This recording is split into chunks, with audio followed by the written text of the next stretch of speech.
Spell the last name, please. Sure, VINTZILEOS. My address is 367 Church Road in Brick. First off, Happy New Year. It's nice to be here. I'm here with a couple of fellow patients, medical marijuana patients. We're here to address a couple of things. One of the things I want to address is there's a municipal smoking ban. I'm not sure what year it was started, I think maybe '07. The Puma law, which is the law that, just from the health department for our medical marijuana, was in 2010. So one of the things I wanted to address was to possibly, maybe if we could relook this municipal smoking ban, which has to do with, one of the things is you can't smoke in a car with a child. And if you're somebody like my friend Jeff, who's here with cancer, he'll be speaking, and if he has a child in his car, what would be the alternative to have the child leave so he can medicate and properly treat his cancer? I think those are one of the things we should probably relook at, is that old municipal ordinance, being that now cannabis is legal for medical patients, because that seems to be a very old ordinance. So that's one of the things that I'd like to address. The other thing is there's no medical, there's a ban here for no medical facility for me to purchase my medicine. That's one of the things I deal with going all across the state. A lot of towns, they ban access to being able to get medical marijuana, so it's a very difficult thing to deal with. I live in Brick, I drive to the closest dispensary, at least an hour to get there. And then when I get there, it takes a little time to be able to get what I need, and then it's an hour to go back home. Half the times when I go there, they don't have the exact strains that I need to treat my ailment. It's beyond frustrating. It's disheartening. I used to be addicted to opiates for many, many years. I was in a real bad place, and I was able to get off all the opiates with the right mindset. And the medical marijuana for me was the X factor. Banning it in your town doesn't help people like me. It doesn't help people like my friends. It doesn't help people who are sick and dying and trying to save their lives. So when the recreational / medical bill passes and you have to revisit it, maybe we could look at that with a little bit of better open mind and a little bit more compassion. I think that would be great, Ed. Thank you for your comments. Hi, my name is Lefty Grimes. I'm from East Hanover. I'm here on behalf of patients also. Can I ask a question? Was the vote unanimous to vote to ban medical dispensaries? Yes. It was unanimous? Absolutely. Okay, see, I have a problem with that, because you got disabled war vets that can't get their medicine in town now.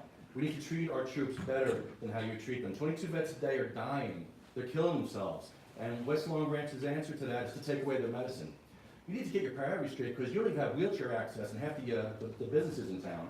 There's hardly any wheelchair access, and yet your focus is on taking medicine away from children with cancer, children with all these diseases. I mean, how do you sleep at night? I mean, I don't understand how you can get into a position of where you're supposed to be a public servant and you're actually hurting children, hurting vets, hurting disabled vets. You wouldn't even have a council if it wasn't for disabled vets.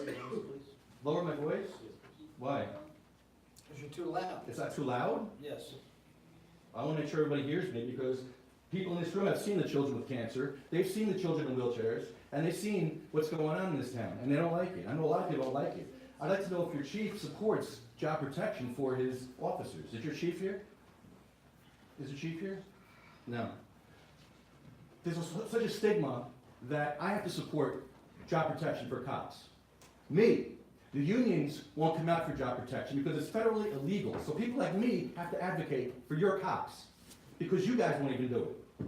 Job protection is very important for these cops. They're on Xanax, they're on Percocet, they're on all these deadly drugs, yet if they use cannabis under a doctor's prescription, they're going to lose their job. You need an ordinance to fix that. You need to protect your own officers here because the unions won't do it. I have a lot of cops that come up to me and ask me for help because their unions are not helping them. Their chiefs are not helping them. You're not helping them. They shall grow not old, as we that are left grow old. Age shall not weary them, nor the years condemn. At the going down of the sun and in the morning, we will remember them. Thank you. Thank you for your comments. Okay, someone like to move, we adjourn the meeting? So moved. Jeff, Second. he's speaking to you.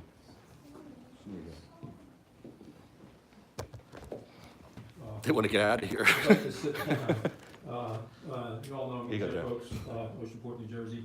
Address? 60 Cumberland Avenue, thank you. My friend Mike apparently addressed the smoking situation. Police officers had a good conversation with us, and they were very compassionate and accommodating. We appreciate that.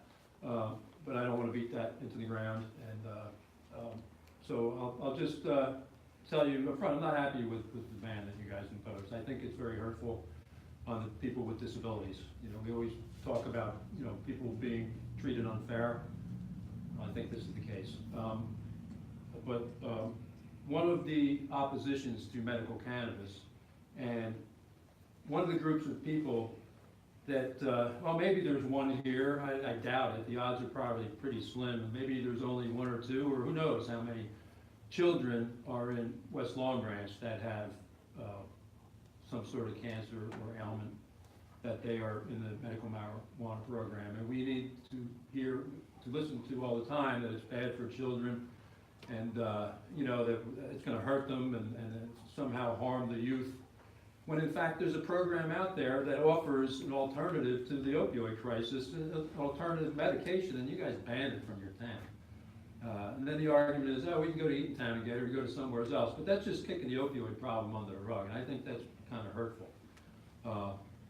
Now, with the new legislation, and maybe the borough attorney can shed some light on it and legally explain it better than I can, but with the new pending legislation at the state, your ordinance here that we're talking about today is going to be null and void. If that, We're aware of that. if that passes. So the reason being, so that the law, the procedure to make the law is the time frame is expanded, and it gives the opportunity for public comment. So what I say to the councils, it's round two.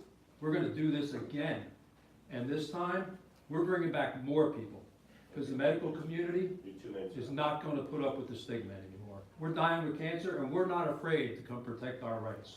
Let me fight back. Thank you. For your comments. Okay. Someone want to move we adjourn the meeting? So moved.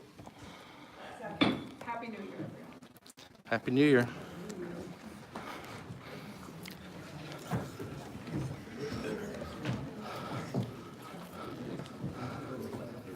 Thanks, sir.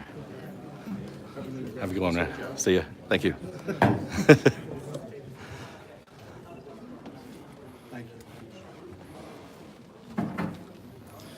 All right. That's 2 minutes. Hey, you said all you had to say in 2 minutes. That's what we came here for. We got our 2 minutes.